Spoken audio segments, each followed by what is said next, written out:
Man Up, a program dedicated to inspiring and helping men live lives of heroic virtue. And now, it's time to Man Up. Welcome to Man Up on Iowa Catholic Radio. We are broadcasting on the Iowa Catholic Radio Network. I am Joe Stopulos, and today I will be joined by my good friend, Mr. John Bishop, as we launch this highly anticipated series on heroic fatherhood.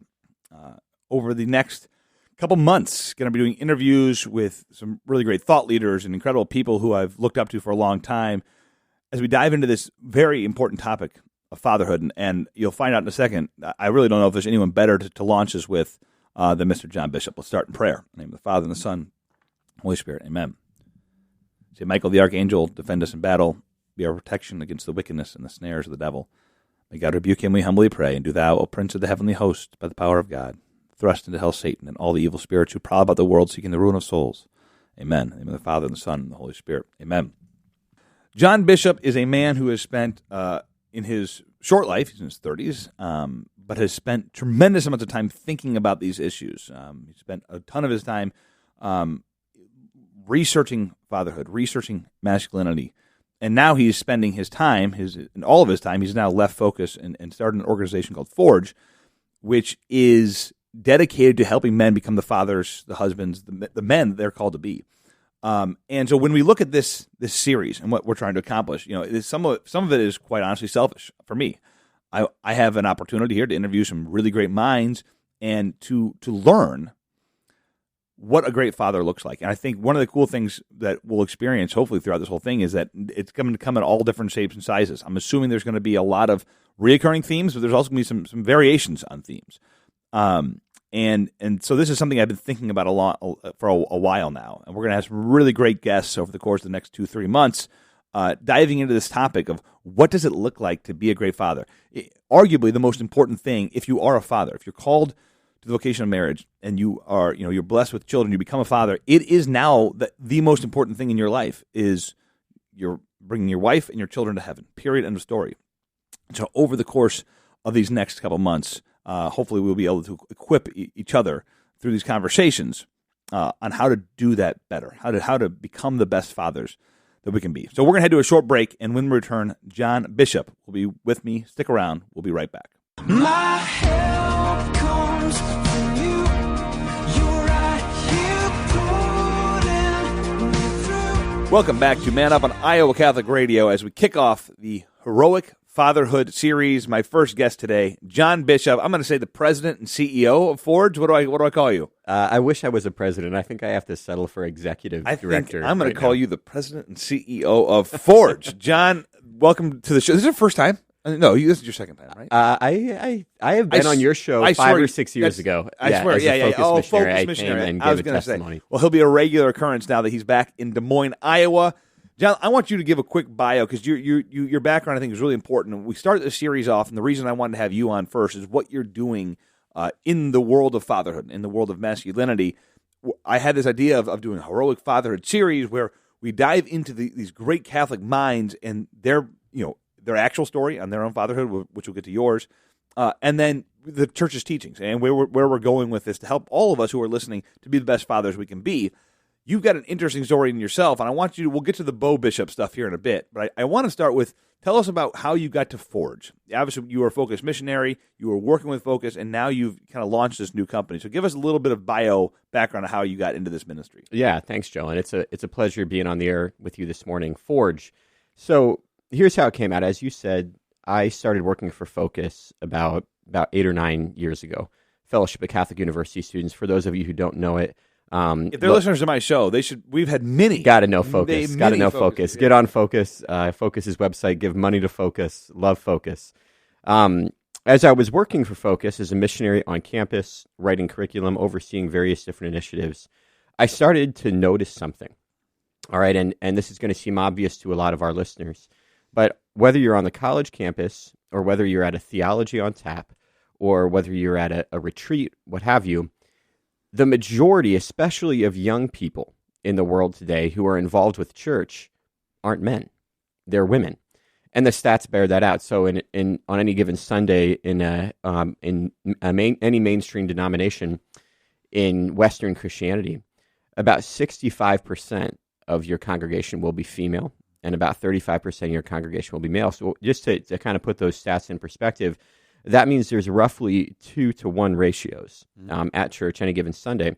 And those stats definitely bore out in Focus. I did a lot of work with the United States Council of Catholic Bishops, and those stats definitely bore out in various initiatives related to the USCCB. What do you do about that? And so I found myself, I'd been working for Focus for a year or two, and I said, you know what, I want to go back and I want to get a doctorate. And so I was blessed to get a great fellowship going to Catholic University of America, and decided to study the thought of John Paul II, the Church's teachings on sexuality, in my doctoral work. Okay, so I spent about 5 years thinking about what the Church has to say on sex, on sexual difference, on religious participation of the sexes, so on and so forth. And I found that my own experience was vindicated, that the Church today, most denominations of Christianity, are basically women's societies with a few male officers. That's what a lot of congregations look like. Are there any that are not that? Are there? If you look, I don't know if you saw. Very few. If there's any that buck the trend, they're Eastern Christians. Okay, yeah, yeah. So if I was sure of the Judaism or Eastern Christianity, or right, something like that. right. So if you look at like for example, Muslim, stats do not bear out in Muslims, Okay. but there are certain factors Anyway, regarding not allowing women Yeah, that in would make sense. religious services that kind of skew the data. Okay, got you it. Excuse the data. All right, but so maybe some Eastern Christian, but for the most part, Right. these bear out in the Right. Protestant Yeah. circles. So if you look at like Eastern Rite Catholics, or for example, if you were to look at just Orthodox Christianity in general, the research isn't as robust as I would like it to be. But there seems to be strong indications that they don't have the same problem as us. That's interesting. There's a good, interesting guy who has a rather unfortunate name for somebody who writes on masculinity, named Leon Pottles. And Leon Pottles has a book called The Church Impotent, who basically makes the case that that Eastern Catholicism has this, or Eastern Christianity at large has this figured out a little bit more than Western Christianity. We digress. Yeah. Now, what I did find in the Church's teachings, in the history of Christianity, particularly in the last couple generations, is that we as a church, and here I'm speaking not only about Catholics but also Western Protestant denominations, do have a man problem. And what I did over the course of my doctoral studies was to basically mine the tradition of the Church, mine particularly the thought of Pope St. John Paul II, in my dissertation to construct a theology of masculinity. So I wrote not only on the crisis of masculinity and what led us here. I think the sexual revolution played a very important role in the crisis that we see today. But then also, where do we go from here? So what does it look like in particular to savor masculinity as a good thing? Not to treat it, as the crass term goes, as a toxic thing, but rather to take masculinity, acknowledge it as a divinely created, gorgeous thing that society needs, and that society, when it doesn't have masculinity, falls apart, and to promote it within the church rather than to avoid it. So that led me to do a number of different initiatives within Focus that pertain to masculinity, and then eventually to found an organization which we call Forge. Forge is an organization that places a strategic emphasis on the male, but champions the broader good of the family, and by virtue of the beauty of family flourishing, evangelizes the world. So we have just recently launched our first course. You can find out more about Forge at myforge.org, myforge.org. Yeah, we will have you on to do a full breakdown of everything that's going on with Forge. After this series, we'll get you on probably beginning of next year, because I think it's really important for our listeners to learn more about that, and I think it'll be a great resource for men's groups and all. I mean, it's really cool. The videos are unbelievably well put together. Like, it's really cool. So I've done talks. I've talked about this difference, because this was, back in 2017, 18, 19, this toxic masculinity thing. People were throwing it all out. Me too. All that stuff. It's like, hold on. So they're throwing out all masculinity. I said, no. What we need is authentic masculinity, right? That's right. Masculinity is a positive good for society. And I think what you just said there is, if you take that foundational thing, which is great men holding up the virtue of masculinity, and you take that out of society, the society is going to invariably crumble. Like, it's going to happen, right? There you go. I think what this series hopefully could do is help us to understand, what does that look like within the realm of fatherhood, right? So what can what can we do as fathers?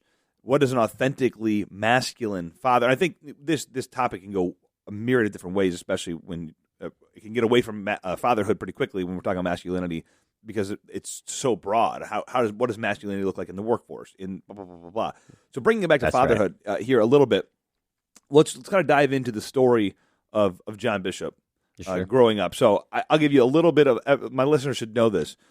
I moved to Des Moines 15 years ago, and we joined St. Teresa's Catholic Church. I played piano there. We got involved in music ministry and baptism class and all the things, right? So we were really involved in the parish. And one of the things I did was there's a great man named Bob Downey who grabbed me one day and said, hey, he saw me at daily mass. He goes, hey, we got a group that meets after Wednesday at 6:30 a.m. You should come. So I joined. That's my first men's group, like age 23 with Bob Downey. Well, sure enough, your father's in this group, right? Yeah. And very quickly I had a relationship with Bo Bishop, the great Bo Bishop. And he was like a mini father figure to Kristen and me. He and Jeannie, your mother, took us under their wings from a young age, and they poured into us what we did to deserve their love and what we did to deserve them pouring into us in the way they did. I don't know what we did, but it was really cool to have. So we had a little taste of what you had growing up, obviously without any of the discipline, right? We didn't get to, it was all the good stuff, right? We got all the good stuff. But it was, and so when we left St. Teresa's to go to the Basilica, it was a big deal for us. I wrote a letter to some people, and he was one of them, and because it was like leaving our family. So anyway, that's my little testimonial on the type of fatherhood that I saw that you had. So walk me through this is kind of question I'll be asking all of our guests, is just give us an experience of your relationship with your father, what you saw growing up. Yeah, so you want to talk about a good example of masculinity. I was somebody who had that. And I want to say something here at the start, though, that might be helpful for some of our listeners. That's that my dad, I'm going to say some really positive things about my dad here, but I don't want to give the impression that he was perfect, right? That masculinity is some unattainable ideal. I think more than anything, I had a dad who was very intentional in the way that he fathered. I had parents who were very intentional in the way that they parented. I recently read a book that I'll commend to anybody who is listening to this show today, John Tyson's The Intentional Father, maybe the best book on fatherhood that I've read, at least in the last couple of years. And John Tyson makes the point, you got a lot of different levels of dads. You got, toxic dad, kind of the lowest level, up to, a dad who's there intermittently, to an involved dad, to an intentional dad. My parents were people who had a vision for who they wanted their family to be. And for my parents, their family was everything to them.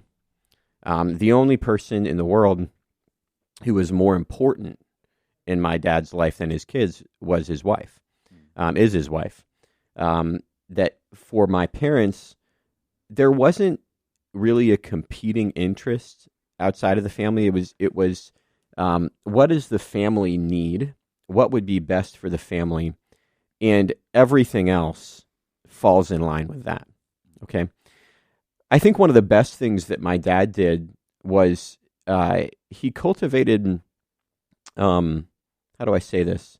Well, my dad, who was an incredible father in his own right, was humble enough and kind of connected enough in terms of friendships not to parent his sons alone.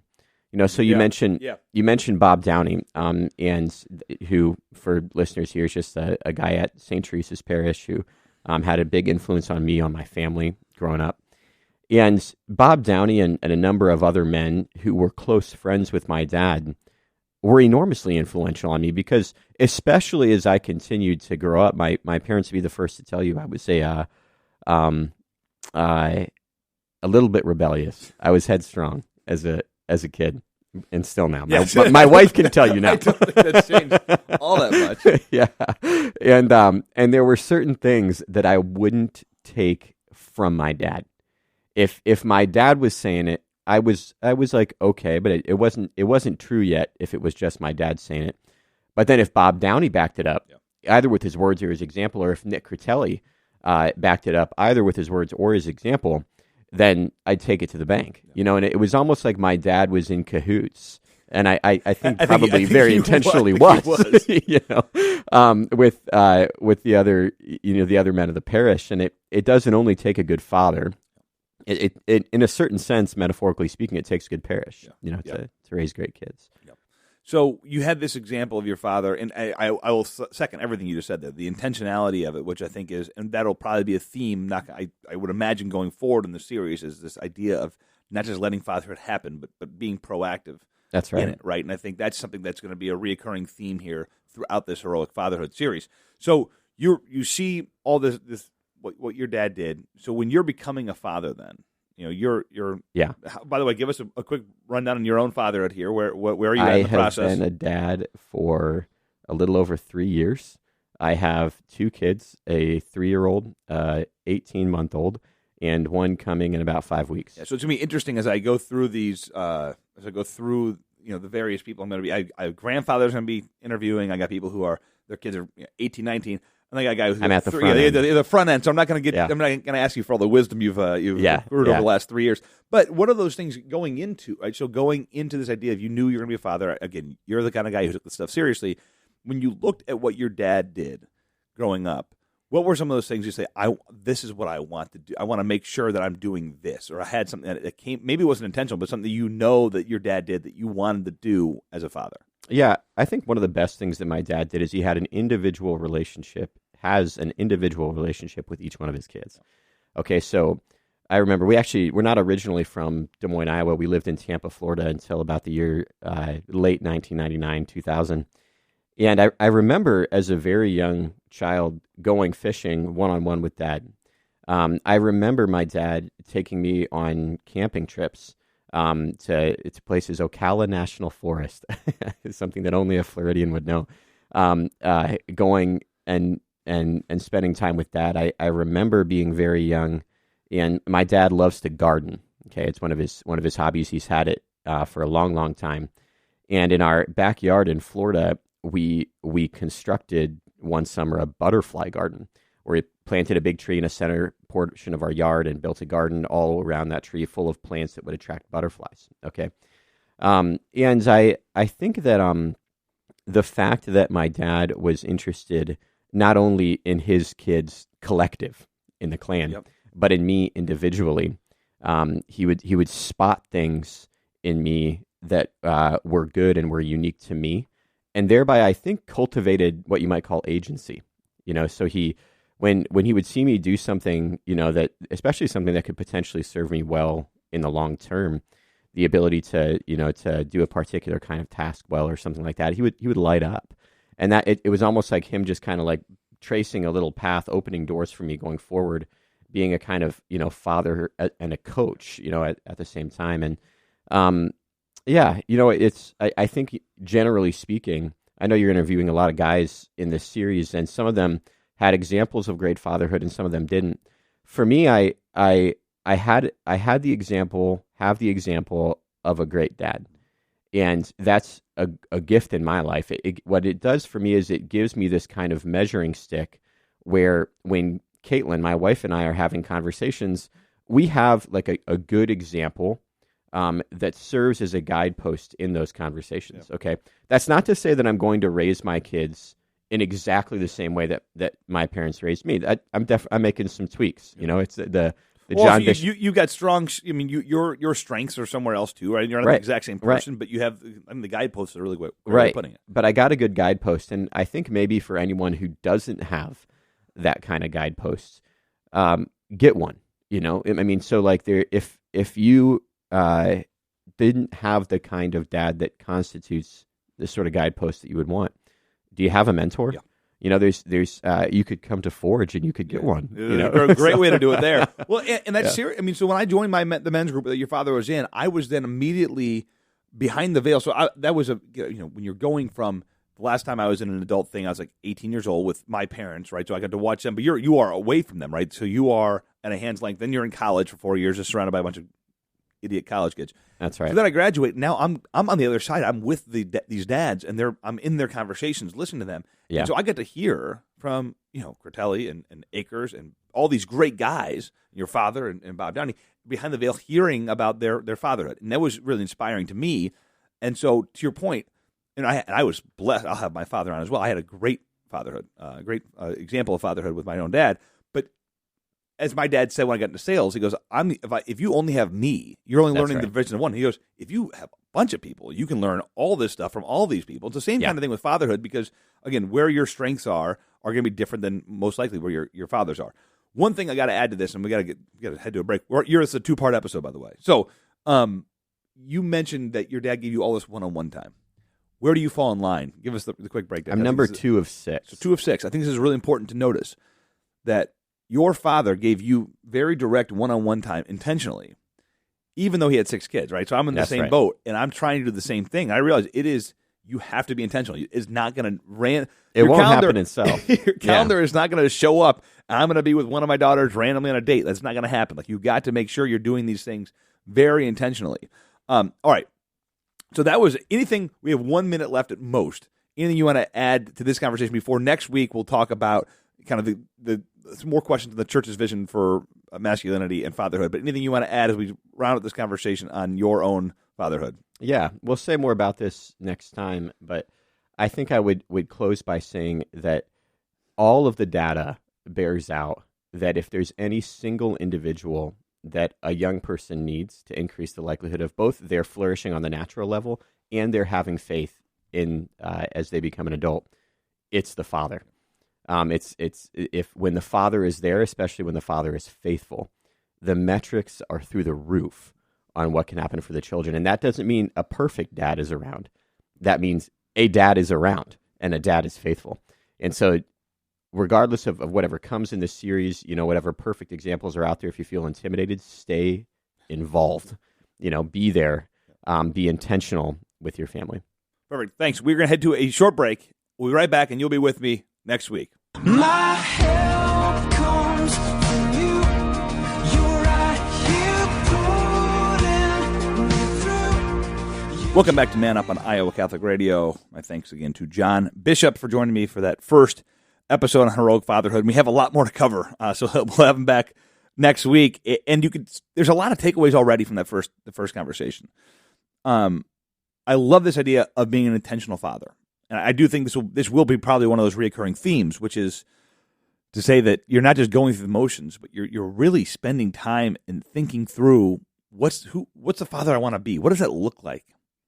When my kids, you only have so many years with your kids while they're in the house. What are you doing, when you look back, when you're 70, and you look back and you look at the time that you had with your kids growing up, which will be, dare I say, the most important time of your life, right? I mean, you're not going to be when you're 70 saying, man, I wish I made another sale, or I wish I had really done a better job on that project at work or whatever. I mean, you might wish that, but that surely, hopefully, won't be the only thing you're thinking about. Hopefully, you're thinking about, did I parent my children well? Did I do that? And another thing I got from this conversation with John, and I think it was interesting, as I reflected, it's a unique thing to have a guy like John who's brilliant and has thought a ton about this stuff, and then for me to have this interesting relationship with his own father, right? So I have an intimate relationship with Bo and Jeannie, and how special it is for me. I think one of the cool things about that is, Bo had intentionally fathered his own kids, and then more than that was reaching out to other people. I was just some rum-dum young kid in the parish, and Bo took his time, and Jeannie took their time to cultivate relationships with people who are not their kids, to help them become better fathers, better husbands, better wives. And so, anyway, I think that's an interesting thing, too. If you are on solid ground and you've got this stuff figured out, and you become a great father, you should be passing that along, not just to your children, but to others as well. So, thanks for joining me for this first episode of the Heroic Fatherhood series. We will be having John Bishop on again next week. Thank you for joining me today on Man Up on Iowa Catholic Radio. I am Joe Stopulos. It's time to man up. Man Up, inspiring men to live out their call to holiness.